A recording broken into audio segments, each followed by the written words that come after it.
मध्य प्रदेश की विधानसभा चुनाव में एमपी के मन में मोदी और मोदी के मन में एमपी, ये नारा खूब चला। आलोट विधानसभा में नव निर्वाचित विधानसभा मालवीय का स्वागत हुआ और फल और ड्राई फ्रूट से तौला गया। एमपी के मन में मोदी और मोदी के मन में एमपी को लेकर बहुत चला नारा। नारे को लेकर लाडली बहनों ने एक बार फिर बना दी भाजपा की सरकार। भाजपा हाईकमान द्वारा मध्य प्रदेश में नए चेहरों को मौका दिया गया। वहीं कई मंत्रियों और कई सांसदों को भी मौका दिया गया।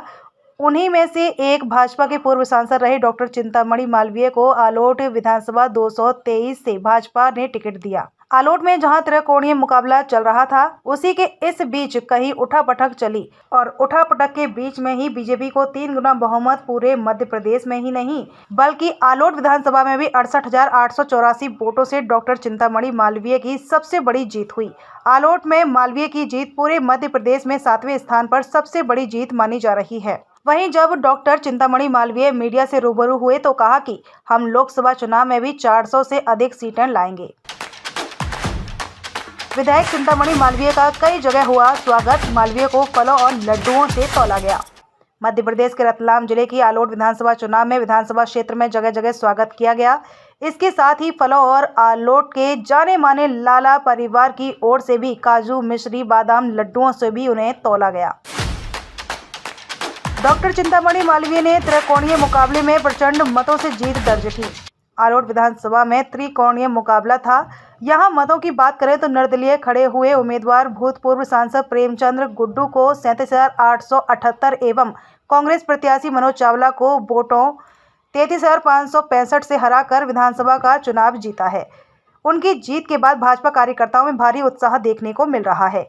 रतलाम जिले के आलोट से एजी न्यूज के लिए नकुल तंवर की खास रिपोर्ट। 3 स्तर है। पहला स्तर तो प्रशासनिक है।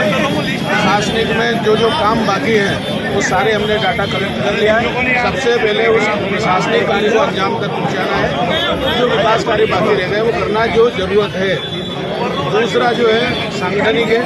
सांगठनिक रूप से जो हमारी पार्टी को सशक्त बनाने के लिए आवश्यकता काम करने वाले हैं। लेकिन मुझे लगता है कि आपका प्रश्न ज़्यादा क्या करना है जनता के सरोकार से है। मैं ये बताना चाहता हूँ कि सबसे पहले कि जैसे ही मैं भोपाल से निवृत्त होकर आऊँगा, प्रशासनिक बैठक लूँगा, कौन कौन से काम पेंडिंग है उनको देखने वाला हूँ। पेंडिंग काम के अतिरिक्त क्या आवश्यकता है वो देखने वाला हूँ। सारे जरूरी जो विकास कार्य उनके DPR जल्दी बना देंगे और प्रत्येक स्तर पे, चाहे वो रोड हो, चाहे वो बिजली हो, चाहे वो डैम हो, स्टाफ डैम हो, और ये सारे काम हम बहुत जल्दी करने वाले हैं। इसकी शुरुआत हम केवल 8 दिन में करेंगे। लाडली लक्ष्मी योजना के अंतर्गत जहां मध्य प्रदेश में कहा गया है कि मध्य प्रदेश में जो चुनाव भाजपा जीती है वो लाडली बहनों की वजह से जीती है।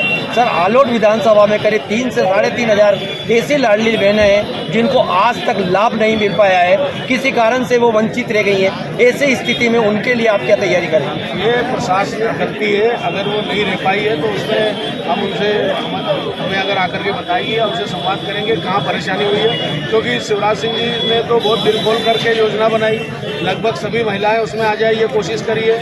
अभी हमारा जो घोषणा पत्र था उसमें भी हमने कहा है कि जो 65 साल से 60 साल से ज़्यादा की महिलाएं या विडो महिलाएं उनको भी 600 की बजाय 1,500 रुपये देगी सरकार। तो इस तरह कोई महिला नहीं छूटेगी, किसी भी क्राइटेरिया से कोई महिला छूटने वाली नहीं है।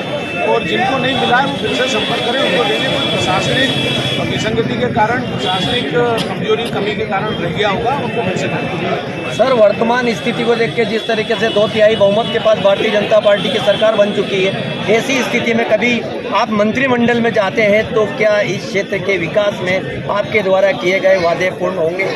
मंत्रिमंडल का सवाल नहीं है। जो दायित्व और जो जिम्मेदारी मैंने ओढ़ी है या जो काम मैंने वादे किए हैं वो विधायक के स्तर पे ही हो जाते हैं। मंत्रिमंडल की जिम्मेदारी देना संगठन का कार्य है। अगर वो जिम्मेदारी देगा तो वो भी उठाएंगे। लेकिन इसके ये मंत्रिमंडल में होना और नहीं होना, उससे ये अपने आलोट के विकास कार्य प्रभावित नहीं हो। वर्तमान में आपके घोषणा पत्र के अनुसार विक्रमगढ़ का अंडर ब्रिज और ओवर ब्रिज आपके घोषणा पत्र में जो ऑलरेडी स्वीकृत हो चुका है, उसके लिए आप क्या तैयारी करेंगे? वो मुझे सबसे पहले प्रोग्रेस रिपोर्ट लेनी है। मैं जल्दी प्रोग्रेस रिपोर्ट लेकर के जो भी हर्डल्स है, बाधा है, उनको दूर करूँगा।